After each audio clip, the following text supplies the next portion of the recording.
Hashtag the lashing rain and the unwelcome truth. The lashing rain beat against the windows, a furious drum matching the turmoil inside Lady Jocelyn Thorne's soul. Useless fatty, this house belongs to me now. Get out and go sleep in the barn with the pigs, her mother-in-law shrieked, humiliating her. Jocelyn said nothing, but decided to get her revenge, and when she opened the barn door she froze, paralyzed. The truth had come to light. On the day she buried her husband Augustus, his mother had called her a common tramp, in a whisper, and an hour later hit her on the head with a brick. The blow was not what broke her in two. It was realizing that she was never part of that family. Not when they gave her their surname, not when she gave them her youth, and not even when she inherited their house.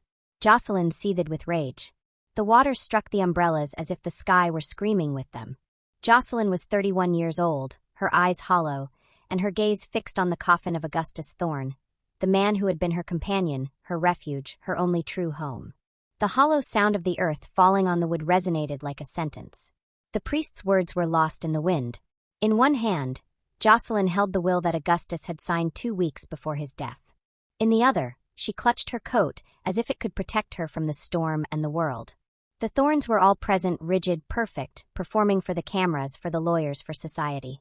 Eleanor, the matriarch, kept her hairspray-stiff hairstyle intact despite the downpour, holding a rosary without faith and a hatred without pretense. Beside her, Arabella, Jocelyn's sister-in-law, wept with a silk handkerchief that never touched her eyes. Gus's younger brother was silent. No one spoke.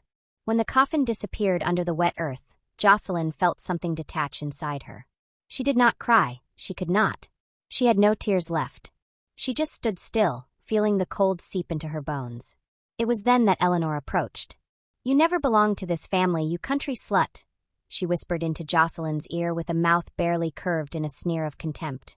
Jocelyn did not respond. She just looked at her, not with fear but with something deeper, a kind of silence that made Eleanor uneasy, as if something inside Jocelyn had awakened. Hours later, Thorne Manor seemed like a mausoleum of marble and secrets. The corridors were long, the air smelled of dampness and antique furniture. The silence was thick, as if it contained the screams that were never uttered. Jocelyn went up to the second floor with a framed photograph of Augustus in her hands. She was going to place it in the library next to the books he loved so much. She still did not know how she would face the loneliness. She just knew that she wanted to honor him, remember him, protect the little that remained of him. She entered the library without turning on the light. The rain was pounding against the windows more fiercely now. She walked to the oak desk, and just as she was about to place the photo on the table, something broke behind her head. It was not a sound, it was an explosion inside her skull. The world turned red. She fell to the floor. The frame she was holding shattered into pieces. Blood began to run down her forehead, hot and sticky. It took her a few seconds to understand what had happened. A shadow stood in front of her. Thin heels, nails painted dark red. It was Eleanor's face. "I warned you. This house is not for people like you." Jocelyn tried to get up, but Eleanor pushed her with her foot. The blood reached her lips. "You were always a burden, a stain on this name. My son," her voice trembled. "My son made you Mrs. Thorne out of pity. But that is over. The will was a mistake. This house is mine. It always has been. Augustus left it to me. He decided." "Augustus is dead," Jocelyn gasped weakly. "And you are leaving right now." Eleanor dragged her across the hallway floor, pulling her coat, with no one intervening. Not the butlers, not the maids, not the driver who watched from the living room window with a tight jaw. "Open that door," Eleanor ordered. The back doors of the mansion opened. Jocelyn was thrown into the rain as if she were garbage. She fell to her knees, soaked, bleeding. "Go sleep with the pigs, like the pig you are." The door slammed shut behind her. Jocelyn stayed there motionless. The cold bit into her bones. The blood mixed with the rain. The mud covered her hands. She did not know if her skull was fractured, but she did know something else. Something had definitely broken. Not just her head, not just her dignity. She got up with difficulty. Step by step, she advanced along the path that connected the mansion to the property's barn. An old, forgotten structure where no one was supposed to live, where they once raised pigs and where now only old junk and dust remained. She pushed the wooden door. It creaked as if in protest. Inside, it smelled of mold and abandonment. Jocelyn turned on her phone's flashlight. The beam of light moved over empty sacks, rusty shelves, and a trapdoor. Something inside her told her she should not open it, that this was not part of the usual path. But the cold, the pain, and that inner voice that had awakened after the brick pushed her to continue. She opened the trapdoor, going down the steps with difficulty. A gust of stale air hit her face. The cellar was large, but it was not empty.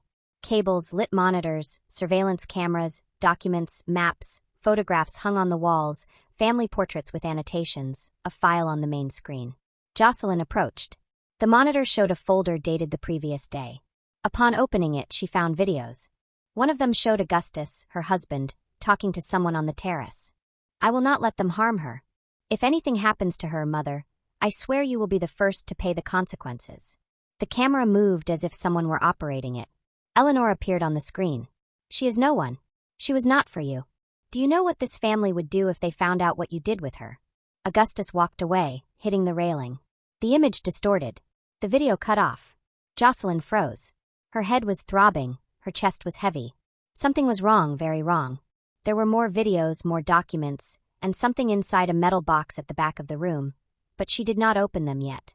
She stayed there, looking at the screen, paralyzed, because for the first time she understood that Augustus had known something, that his death had not been an accident, and that the brick was not just hatred. It was a warning. An icy silence filled the barn. Jocelyn took a deep breath. She did not cry, she did not scream, she only whispered a phrase that no one heard but the darkness. "This will not end here." And so, in the middle of the mud, the pain, the cold, and the shadows, her story began. The story of a woman who lost everything and decided to take revenge. The perfect choice. The night in the barn smelled of wet earth, old wood, and secrets. Jocelyn remained standing in front of the lit screen, with the blood drying on her temple and her heart beating as if her chest could not contain it. The cellar had no windows, just a hanging light bulb and the blue glow of the monitors. There was silence but no peace. The storm outside continued like a repetition of the hell that had begun in her own home. A rusty metal box rested on a shelf. It had no lock, but it seemed to have been closed for years. Jocelyn took it with trembling hands. Inside were folders, photographs, an old tape recorder with a broken tape, and a letter folded in 4 with her name written by hand. Not the name they used in society, Mrs. Thorne, just Jocelyn in shaky black ink. A calligraphy she did not recognize at first until she remembered. That handwriting was her mother's. The mother who had called her a nuisance for as long as she could remember. The letter said, "I could not protect you. You did not let me. Everything I hid from you was so you would have a chance. If you are reading this, it is because you found what no one was supposed to find. Forgive me, daughter. You were not supposed to carry this burden. You were not." The paper fell from her hands. She did not cry. She did not break. She only felt a pressure in her stomach, as if life itself were mocking her for trying to understand it. She backed up and sat in a dust-covered chair. She closed her eyes, and in the darkness of her eyelids, the voice of the past began to speak to her. The first time Jocelyn was aware of being unwanted, she was 6 years old. Her mother was arguing in the kitchen with a bottle in her hand and an unbuttoned blouse, screaming into the phone that she could not continue to take care of that brat. Jocelyn was under the table, hugging her knees, praying without understanding to whom or for what. "I do not know what to do with her, Rogelio. She is a damn nuisance and does not even look like you." When she hung up, she came looking for her. She did not hug her. She did not ask if she had eaten. She just took her by the arm forcefully. "Hiding again, you idiot.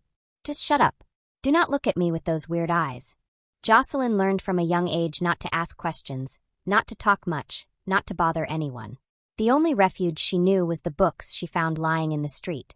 She read sitting on the kitchen floor while her mother slept with different men who came and went.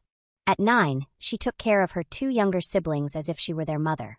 She changed diapers, heated soup in a broken pot, and made up stories so they would not cry at night. At 14, the police took them all away due to neglect reports. Jocelyn was sent to a temporary home where she shared a room with 3 teenagers who silently cut their arms. A social worker once told her, "You are strong, Jocelyn. Girls like you usually get ahead. You just have to learn to trust." Jocelyn looked at her in silence. The woman knew nothing. Nobody knew. For her, trust was a coin she had never held in her hands.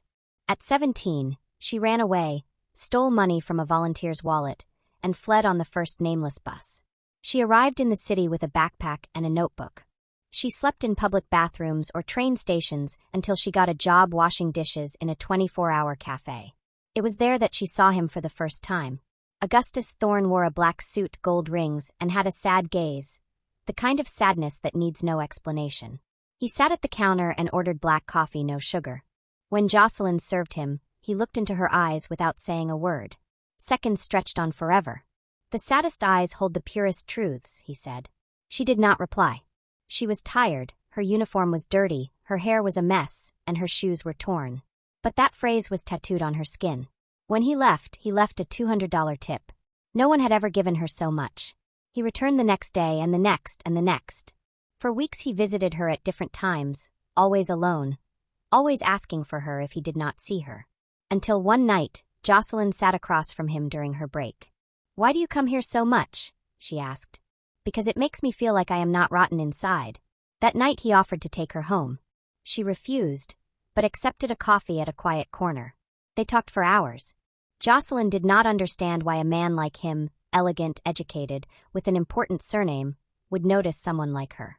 But he insisted that there was something about the way she looked, the way she did not ask for anything, that made him feel human.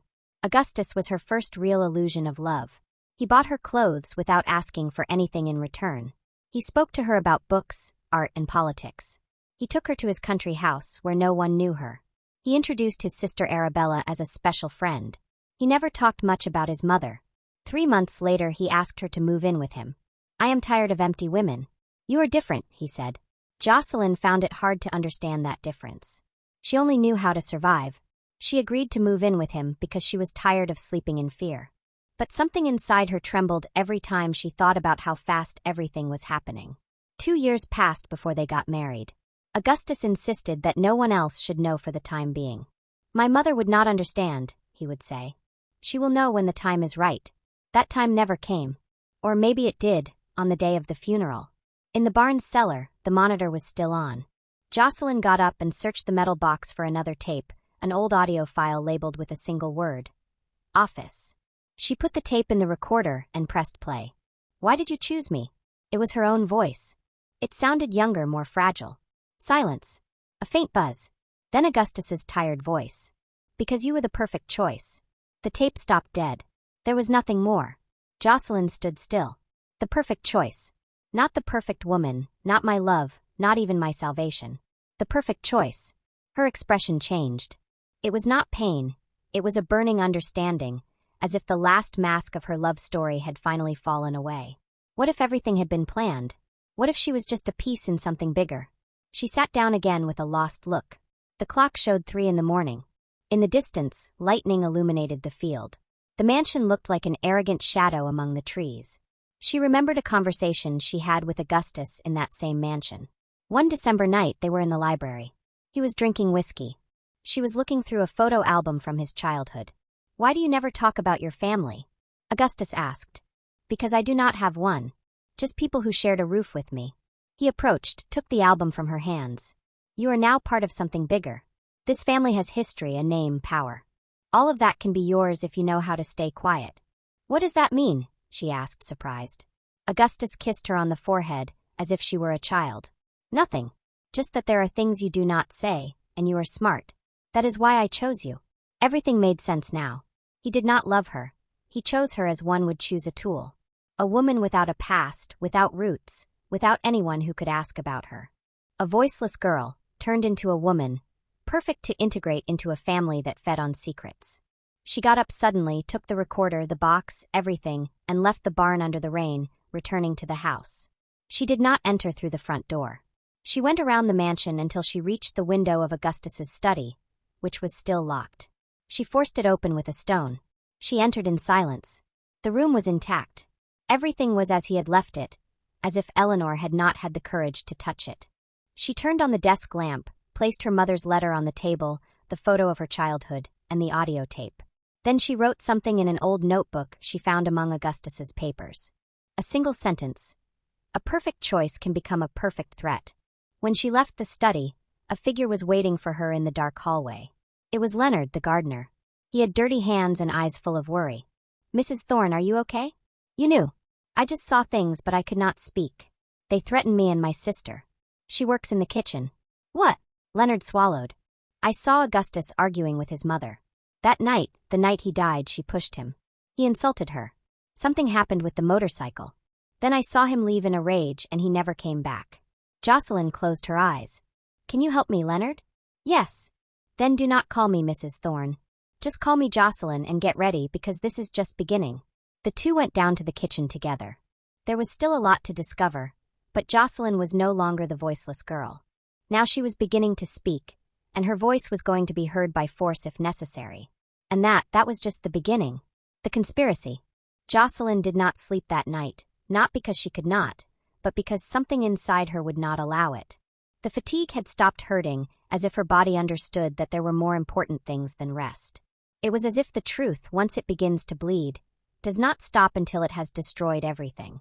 Sitting on the kitchen floor of the mansion, with her legs bent, her mother's letter in one hand and the recorder in the other, Jocelyn reviewed everything she had lived through, everything they had made her believe, everything she had accepted without understanding. Leonard the gardener had returned to his cottage. She had asked him for one thing before he left: silence. No one should know that Jocelyn had returned to the house, at least not yet. Not without evidence, not without weapons. The first light of dawn filtered through the windows when Jocelyn decided to return to the barn. She needed to review every folder, every tape, every corner of that cellar. If she had survived so many years silenced, she could no longer afford to speak halfway. She had to know everything. Upon arrival, she started the manual generator that Leonard had repaired. The light flickered once and then stabilized. The air was denser, as if the past were waiting to be awakened. She began to review the folders one by one, dated, organized by names and codes. Eleanor's obsession with control was evident. Everything was precisely labeled. Legal documents, bank statements, manipulated notarial acts, falsified medical reports. It was when she opened a folder marked PS 18 that her stomach clenched. They were letters between Eleanor and a lawyer who had worked for the family for more than 20 years. His name, Mr. Sterling. They had been written just a few months ago. In them, they discussed the legal steps to have Jocelyn declared mentally unstable. One of the letters said, "The ideal is to provoke her in public, push her into a fit of rage. We will record everything. The psychiatric report has already been drafted with a retroactive date. Her admission to the clinic will be immediate. Then we will annul the will for emotional incompetence and regain the property." Jocelyn gritted her teeth until they hurt. In another letter, Sterling said the clinic had already been contacted, a private center on the outskirts specializing in difficult patients. Next to the clinic's name was a printed photo. In the image, a gray building with high bars, much like a prison disguised as a hospital. She returned to the tape she had listened to the night before. The recorder had another track. This time it was a conversation between Eleanor and someone else, a man, probably the lawyer. Jocelyn recognized the echo of the library in their voices. "What if Augustus finds out?" the man asked. "He will not find out. He is too busy playing the perfect husband with that poor girl. But if he objects? Augustus does not decide anything in this house. He will sign what I say, as he always has. Believe me, Sterling, my hand will not shake. That woman will not cross the main door again. And if I have to drug her so she does not talk, I will. I have done it before." Jocelyn fell silent. I have done it before. Who else had they silenced? What other voices had Eleanor buried? She felt a wave of nausea, but she did not let it out. She forced herself to continue.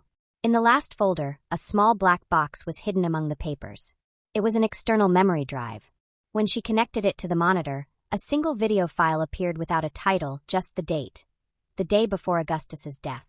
The video began with a view from the security camera in the back garden. The terrace was visible, the hedge of magnolias, and the lit lights of the main hall. Augustus stood with a flushed face, his fists clenched. Eleanor, sitting in her favorite armchair, was smoking slowly. "I will not allow it, Mother. What you are doing to Jocelyn is sick. What I am doing is protecting you. That woman is not one of us. They did not raise her to endure this world. She will drag you to the bottom like an anchor. She saved me. You do not know anything about what I lived through before I met her. Nothing. And you think she does? You think she loves you? She sees you as an exit ticket, Augustus as a walking bank account. Do not be naive. If something happens to her, you will have to bury me too." Eleanor stood up, threw her wine glass to the floor, and screamed in a voice Jocelyn had never heard before. "Then die with her." The video stopped. The file was incomplete. Jocelyn was paralyzed. Augustus had argued with his mother, defended her, and hours later died in a motorcycle accident. The brakes failed. The helmet never appeared. The insurance company determined it had been a mechanical failure. No one investigated further. But now, with that video, with those letters, with that recorded threat, the possibility that everything had been murder was no longer remote. The motorcycle did not fail on its own. It was manipulated. Jocelyn felt her legs go numb. She left the cellar as if the world were weighing on her back. The barn no longer seemed safe. She knew that as long as Eleanor believed she was outside the house, the danger was kept at bay. But once she found out that Jocelyn was still inside, breathing, remembering, investigating, everything could get worse. She returned to the mansion at dusk. Leonard was waiting for her near the bushes with a flashlight turned off. "Did you find anything?" Jocelyn nodded without speaking. "Do you want me to help you hide the documents?" "No, I want you to help me find Mr. Sterling. I need to know where that lawyer is." Leonard hesitated for a second. "My sister, Clara, heard that he stays in a downtown hotel near the law office where he works. He goes there when he wants to disappear from the family's records. He does not use cards, only cash. Can you get me the address?" "Yes, but Jocelyn, be careful. These people do not just threaten. These people disappear. I already disappeared once. I do not plan to do it again." That night, Jocelyn wrote everything she knew in a notebook. Line by line, names, dates, documents, details, everything that could be useful to her in case she did not survive. She sealed it in an envelope and hid it inside the piano in the living room. No one had touched it since Augustus's funeral. The next day, Leonard gave her the hotel address. Jocelyn did not intend to wait. She dressed in old clothes, pulled her hair back, and wore dark glasses. She arrived at the hotel in the late afternoon, pretending to be a cleaning worker who came to deliver a forgotten package. She went up to the third floor, knocked on the door of room 308. A thin, gray-haired man with nervous eyes opened it. He recognized Jocelyn immediately, although his face did not show surprise but resignation. "Mrs. Thorne." "Jocelyn, this is not wise." "You have no idea what is not wise," she said, gently pushing him inside. The lawyer stepped back. "You cannot be here. If Eleanor finds out, what is she going to do? Kill me like her son?" He froze. "You do not know what you are talking about. I know everything. I saw the letters. I heard the recording. I have evidence. You know what else I have? Time. Time to bury all of you if you do not tell me the truth." Sterling collapsed into the armchair. "I was just following orders." She had everything planned from the beginning, since she found out that Augustus was planning to include you in the will. "She asked me to look for your background, to create a fake clinical history, to prepare the admission. They were going to drug you, Jocelyn. Institutionalize you, sedate you, erase your memory, just as she did with another before you." "Another?" Sterling lowered his voice. "Arabella." Jocelyn felt a lump in her throat. Her own daughter. Years ago, when Arabella fell in love with a man from a lower class and became pregnant, Eleanor locked her up. She said it was for depression. The baby disappeared. The subject was never spoken of again. The entire family erased it from history. Jocelyn felt as if all the air in the world was alien to her. The masks of blood, appearance, surname, and elegance were built on broken bones. Sterling opened a drawer and handed her an envelope. "Here are copies of all the documents I signed. I do not know how much time I have before she comes for me too. You are no longer useful to her. You are on the list." He nodded with fear. Jocelyn returned to the mansion that night without a word. She hid the envelope in the same place as the other. As she went up the stairs, she found Arabella in the gallery alone, smoking with lost eyes. "I thought you had gone," Arabella said without looking at her. "I went, and I came back just like you." Arabella looked at her for the first time in years with something that resembled humanity. "Did he tell you, Sterling?" Jocelyn nodded. Arabella dropped the cigarette and whispered, "There is no salvation in this house. Only survivors. Then let us survive, but this time not in silence." Arabella looked at her with tears in her eyes. She said nothing more. She left without looking back. Jocelyn knew she was alone, that she could not trust anyone, but for the first time, that did not paralyze her. It made her more dangerous. She was no longer the voiceless girl, or the woman chosen as a tool. Now she was the heir to the secrets, and she was going to use them, not for revenge, but for justice, because Augustus did not die by accident. He died for love. And she was ready to make the Thorne family tremble from the inside, from the very depths. And what was to come was going to hurt everyone. Blood and betrayal. The mansion slept with open eyes, That kind of poisoned sleep where nothing truly rests, where the walls breathe secrets and the hung portraits watch with the silent judgment of those who were accomplices and executioners. Jocelyn crossed the kitchen threshold without making a sound, her shoes still wet from the mud of the barn. She had the envelope with Sterling's documents well hidden under her coat. The weight of the paper was nothing compared to the weight of what she now knew. Arabella had not spoken since the previous night. She only avoided looking at Jocelyn, as if Jocelyn's words had reawakened a pain that she had managed to numb for years. Leonard continued to carry out discreet orders. He passed information, opened paths, and kept silent. Clara, the cook, watched everything from the shadows, cleaning crystal glasses as if each one carried a hidden confession. But Jocelyn could not stay still. The truth was no longer enough. She needed roots. She needed to understand why Eleanor hated her with an intensity that went beyond class contempt. Why her mere presence unleashed a blind rage in that woman, and why, when Augustus loved her, Eleanor reacted as if it were an unforgivable betrayal, as if the wound had started long before she came along. She returned to the barn in the early morning, opened the trapdoor to the cellar, and went down the steps with her flashlight in hand. She already knew every corner, every folder, every inch of that hideout. Or so she thought. Something did not fit. Behind a metal shelf, there was a crack. It was not there before, or perhaps it had always been hidden, waiting for the moment when someone with enough rage decided to move what no one dared to touch. She pulled the shelf away with force. As she did, a poorly fitted wooden panel came loose, revealing an old, dust-covered door. The knob was rusty, but it still turned. When she opened it, the air that came out was colder, more ancient. The smell was different, not of dampness, but of history. She entered. The room was small, with no windows. The walls were covered with black and white portraits. Photographs of the Thorne family, from the founders to the most recent generations. Vintage clothes, stiff smiles, looks that said nothing, a visual genealogy. Jocelyn observed them one by one. She recognized some faces, Augustus's grandfather, the great-grandparents who appeared in the main halls of the house. But it was in the darkest corner, almost covered by a white sheet, where she found what she was not supposed to see. An old, worn photograph. The paper was wrinkled, as if someone had folded it hundreds of times. In the image, 2 teenagers were sitting in a garden. One of them was Eleanor, not as elegant as she was now, but with the same arrogant look. The other, Jocelyn felt the world stand still. It was her mother, younger, more smiling. The same mole under the left eye, the same gesture at the corner of her lips. It was her, there was no doubt. The two were hugging, they seemed like friends, or something more. Jocelyn could not understand. She backed up as if the floor were pushing her. She leaned against the wall and gasped for air. Her mother and Eleanor knew each other. From a young age. That changed everything. She looked at the portraits again. Below each one were dates, names, surnames, but that photo had nothing. It was just there, hidden, forgotten. Jocelyn searched among the drawers of that room. She found a box with loose documents, personal letters, notebooks. In one of them, written in blue ink, was the same handwriting she recognized from Eleanor's old letters. It was not elegant, it was impulsive, irregular, like a trembling hand writing with rage. Marian has failed me. I knew it. I always knew it. I should not have trusted a bastard with no ambition. Her pregnancy is a disgrace. I cannot allow her to drag our blood into the mud.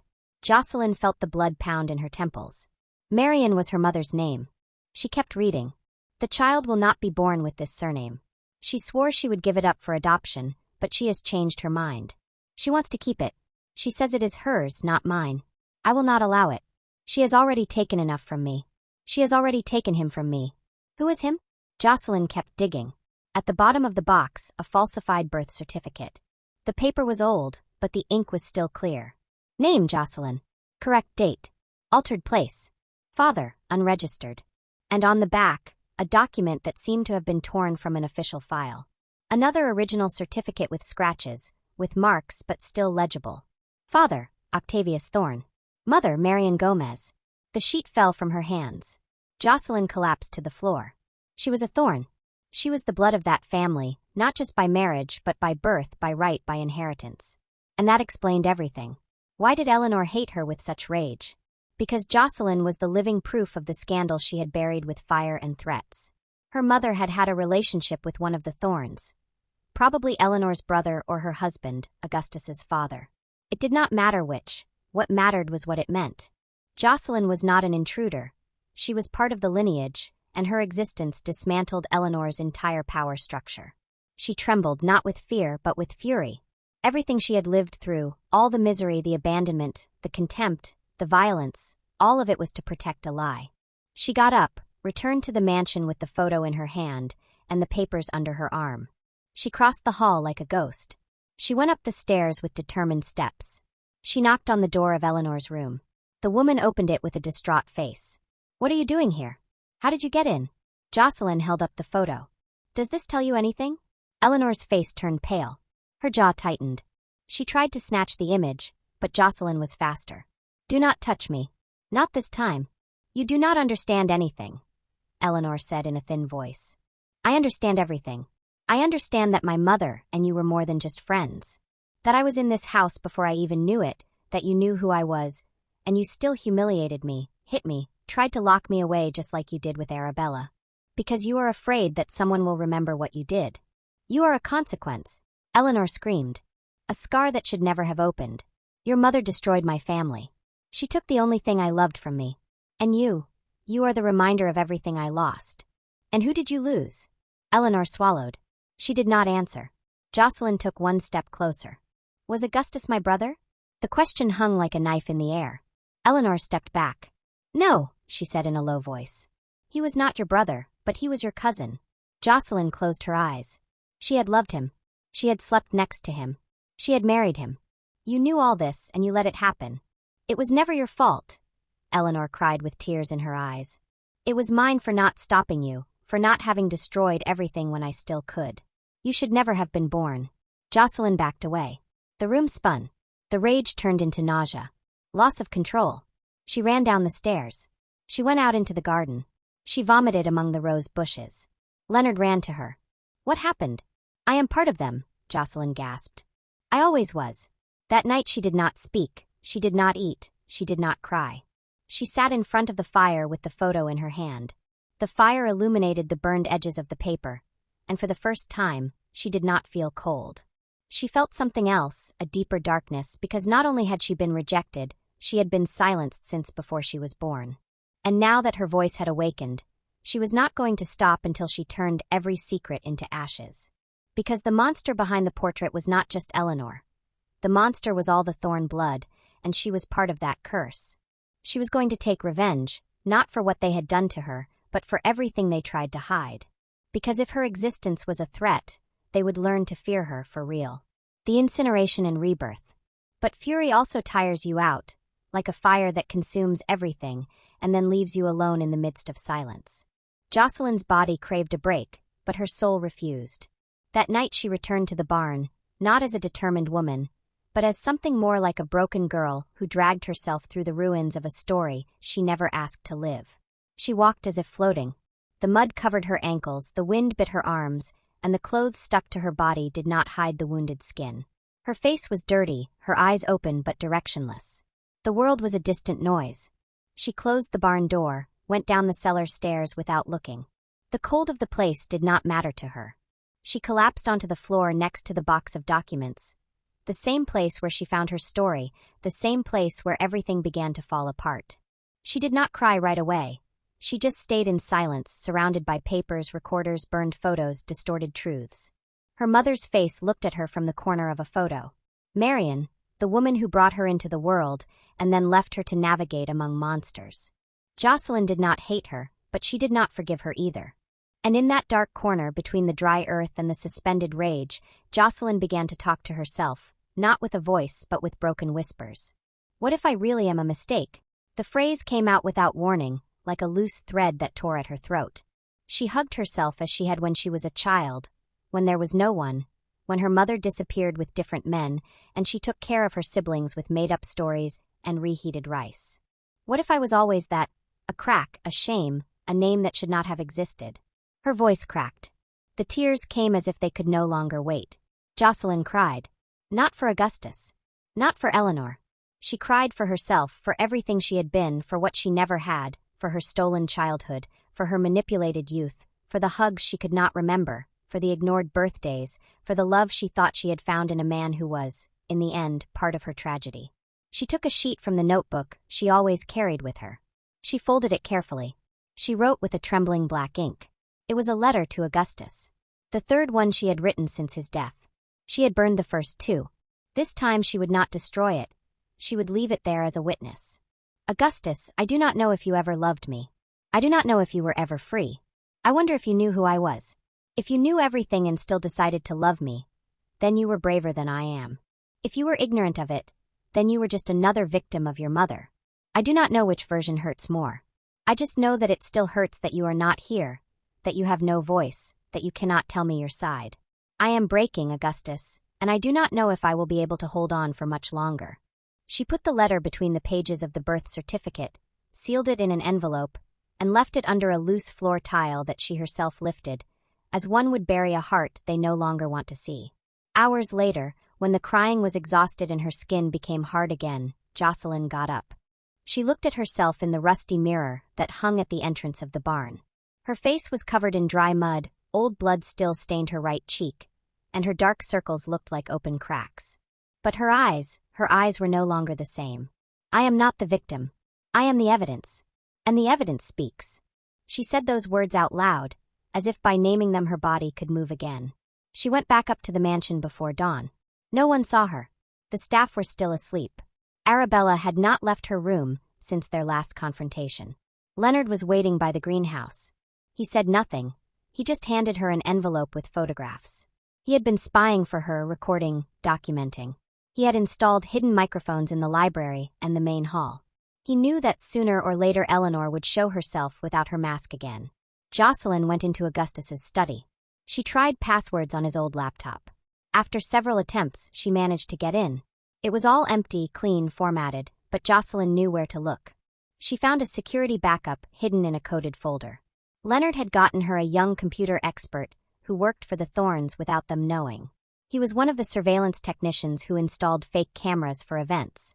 She met him at the barn under a false identity, introducing herself as a journalist investigating corporate crimes. The young man, no more than 20 years old, agreed to help her without asking questions. In less than 3 hours, he managed to recover part of the content of the hard drive. There she found a file with detailed dates, records of conversations, audio of calls between Augustus and his mother, between Augustus and Sterling, and most importantly, a video call with a coded name where Augustus confessed to someone that he was afraid of dying. I do not want the same thing to happen to me as happened to Dad, he said in the recording. Jocelyn froze. Augustus had mentioned his father, the same father who, according to Eleanor, had died of natural causes. But in another document hidden among the recordings, Augustus stated that his father had discovered an embezzlement within the family business. He had planned to report it. Days later, he had a supposed heart attack. Jocelyn did not need more evidence to understand what was happening. History was repeating itself with precision, with cruelty. Augustus knew too much, and they silenced him. Jocelyn began to connect the dots. The Thorne line was sustained by bought silence, by destroyed women, by obedient men, by manipulated children. And she was the crack in that structure. She spent the following weeks as a shadow in the house, gathering evidence, copying documents, recording conversations. The mansion had more hidden microphones than lamps. And in every corner, Jocelyn installed a truth. Arabella slowly began to emerge from her lethargy. She no longer smoked in the gallery. Now she spent hours reading books from her childhood, looking at photo albums, and writing letters she never sent. One day, Jocelyn found her in the library. She had a box in her hands. She looked at her without saying anything. Then she spoke with the firmest voice Jocelyn had ever heard. This was his journal, Augustus's. I found it hidden behind the piano. I think it is for you. Jocelyn took it without speaking. She read every word that night. Augustus had written about his doubts, his suspicions, his contradictions. He had loved Jocelyn. There was no doubt about that. He said it with simple, unadorned phrases. I feel clean when she hugs me. When Jocelyn sleeps, I feel that the world cannot reach me. I know my mother hates her, but for the first time, I do not care because this time I want to resist. On the last page, there was only one phrase. If I die, let her know that it was not in vain. Jocelyn closed the journal with trembling hands. She was not alone. He had fought. He had wanted to resist. And now she was his extension. Revenge was no longer just rage. It was justice and dignity and redemption. She organized all the files, audios, videos, documents, photographs. She hired an independent lawyer, a woman with a tough face and a clear look who had been expelled from the Thorne law firm years ago for reporting labor abuse. Jocelyn offered her money, yes, but above all, she offered her something better, a cause. "We are going to shake this house," the lawyer said upon seeing the evidence. "But not from the inside, from the top. We are going to leak this, and we are going to make it so big that they cannot bury it." Jocelyn nodded. She prepared for the final night, summoning investors, media, and silent allies. She used the Thorne name to open the doors that had always been closed to her. She organized a family renewal dinner, as she called it. No one suspected. Eleanor accepted the invitation, believing that Jocelyn had returned to stay, that she had finally submitted. During the preparations, Jocelyn looked at herself in the mirror one last time. There was no longer mud, no blood, no dark circles. There was another woman, one who had resurrected from the ruins of an imposed life. The ashes no longer covered her. Now they were part of her. An armor. A warning. And that night the fire would be hers, and they would leave nothing intact. The broken woman had finished her mourning. What was coming was her rebirth through the fire, and with everything to burn.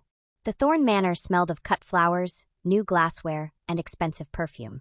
The servants ran from one side to the other, as if preparing the scene for a royal wedding. Everything had to look perfect. The lamps lit, the chandeliers aligned, the plates with golden edges, the glasses without a single fingerprint. The impeccable facade of a family pretending to stand tall just before the collapse. Eleanor supervised the details, dressed in a dark red velvet suit. Her eyes were 2 pieces of ice contained behind expensive makeup. She did not know that this night would be the last time she would walk freely through the corridors she had governed for so long. She did not know it because she was convinced that she had won. She believed that Jocelyn had disappeared forever, sunk into her insignificance, crushed by the truths that had been revealed. For her, Jocelyn was not a threat. She was a stain that could be erased with force. "Is the press set up?" she asked in a dry voice. "Yes, ma'am. They arrived half an hour ago," one of the assistants replied. "Perfect. Let them have wine. Let them smile. Let them see what we have always been. Power, not ruin." In the main hall, investors settled into their places. Businessmen, politicians, well-known faces from the financial world, all dressed in expensive suits and fake smiles. The family renewal dinner had been announced as a new beginning for the Thornes, a way to wash away sins and name them, to present a new face to the world. One without corpses, without illegitimate children, without tainted blood. No one knew that every camera in that place was manipulated by Jocelyn, that the sound system had been tampered with by the young technician, who was now part of the network she herself had woven, that the screens in the room were connected to an external source, and that at the exact moment, they would explode. Jocelyn watched everything from the secret room in the barn, dressed in black with a long jacket that covered her arms and her hair pulled back firmly. The scar from the brick still left a dry line on her forehead, like a reminder etched into her skin. She did not wear makeup. She did not want to soften herself. That night was not about looking beautiful. It was about looking like what she was, a savage truth that no one had been able to bury. Next to her, the lawyer was reviewing the final details of the system. "As soon as the toasts begin, we give the signal," she said. "Are you ready?" Jocelyn nodded without saying anything. The lawyer looked at her for a few more seconds. "Are you sure you want to show everything? There is no turning back. It could drag more people down than you think. Arabella, even you. I have no turning back. Everything I loved is dead, and everything they hid will die tonight too." It was 8 o'clock sharp when Eleanor stepped onto the podium in the main hall. The lights went down softly. A spotlight pointed at her face. She smiled. The crowd applauded. "Ladies and gentlemen, thank you for being here tonight. The Thorne family has been through difficult times, but like everything that is authentic, we have resisted. And today, with pride, we present our new project, Thorne Renaissance, an expansion, a vision, a promise." The applause was polite. Glasses were raised. The orchestra began to play. The hall filled with murmurs, discreet laughter, empty words. Then it happened. The lights went out suddenly. The musicians stopped playing. The electricity seemed to be completely cut off. A second later, the giant screens lit up, not with the family logo, but with a frozen image. Eleanor in her library sitting across from the lawyer, Mr. Sterling. The recording began to play. "Everything is ready," she said. "The psychiatric report is signed. The ambulance will pick her up on Tuesday at 6. No one will care. She is a bastard with no history." The audience fell silent. The image changed. A video of the mansion's garage. A mechanic with his back to the camera was talking on the phone. "Yes, Mrs. Thorne. I already cut the brakes. No one will suspect. Augustus's death will look like an accident." People began to murmur. Several stood up from their seats. The glasses rattled. The image changed again. An audio. The final scream. "Mom, please no." Then a sharp thud. Silence. And then the lights came on. And there she was. Jocelyn stood in the center of the room, dressed in black with the wound still open like an exposed scar. She looked at everyone one by one. Then she looked at Eleanor, who was still motionless on the podium, her face as white as marble. "I am Jocelyn Thorne," she said in a firm voice. "The bastard who inherited something more valuable than your mansion. The truth you all fear so much." Some tried to leave. The doors were closed with magnetic locks. The lawyer's team had sealed the place for legal security. There were undercover police officers among the guests. One of them slowly approached Eleanor. She barely reacted, as if her mind had shut down or as if the past had finally caught up with her. "Mrs. Eleanor Thorne," one of the officers said, "you are under arrest for attempted murder, evidence manipulation, concealment of murder, and other charges that will be detailed in your due process." Arabella got up from her seat with a disfigured face, walked toward her mother, looked into her eyes, and whispered something in her ear. No one heard. Then she walked away, her arms trembling. Hours later, when the mansion was cleared, the documents were seized by the authorities. The investors withdrew their support. The accounts were frozen, the properties intervened. The Thorne surname became synonymous with scandal. The fall of a dynasty, the bastardy that was revealed, the lineage that drowned in its own name. Arabella was not seen for 2 days.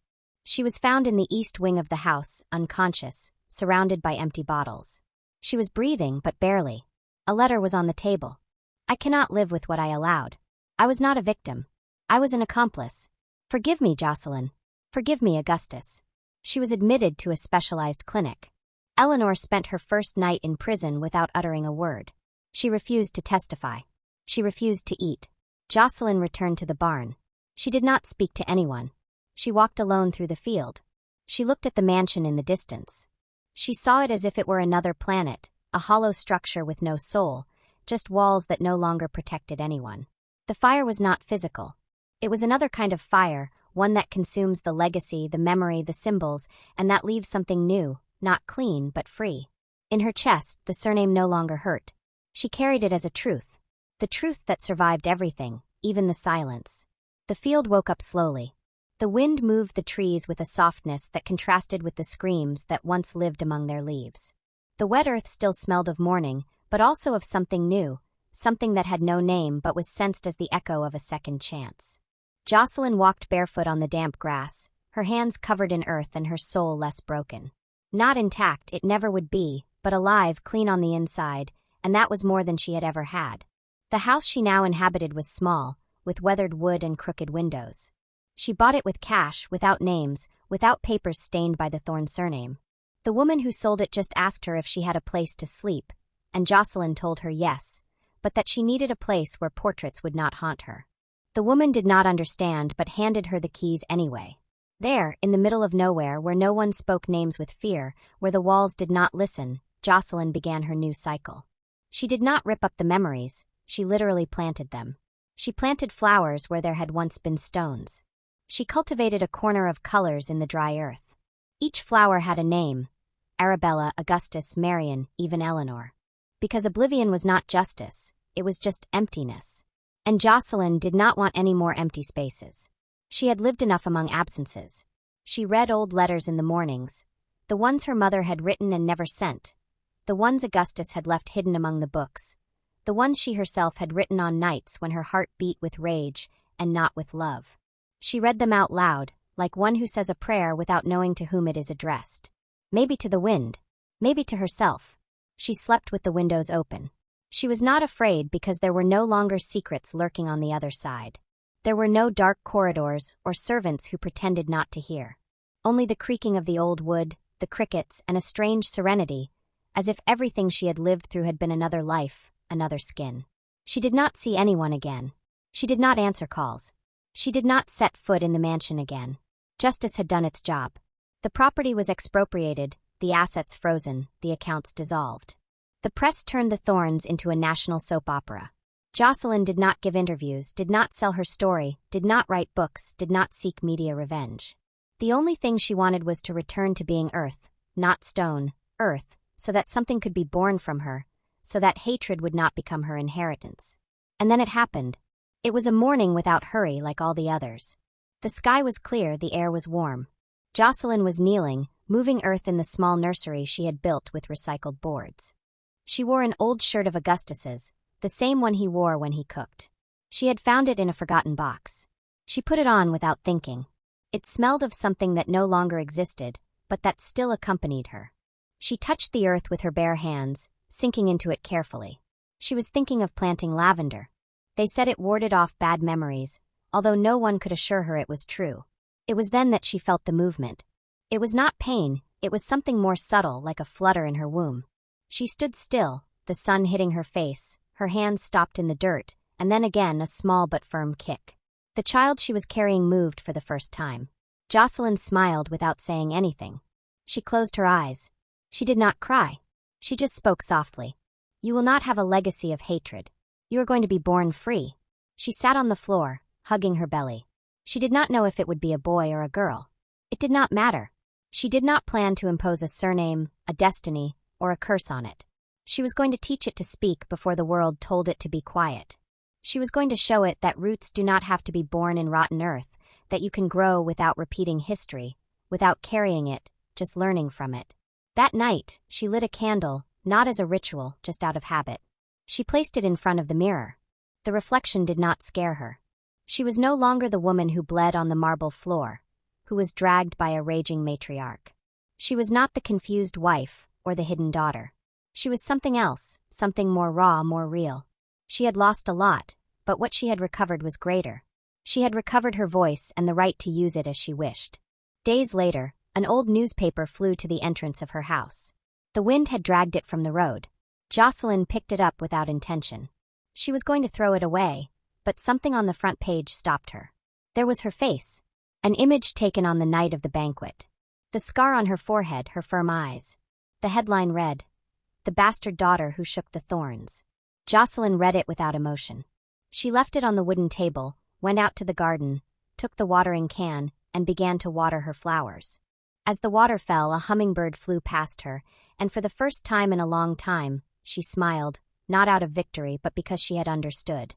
Her true victory was not destroying the mansion, or bringing Eleanor to justice, or exposing the truths.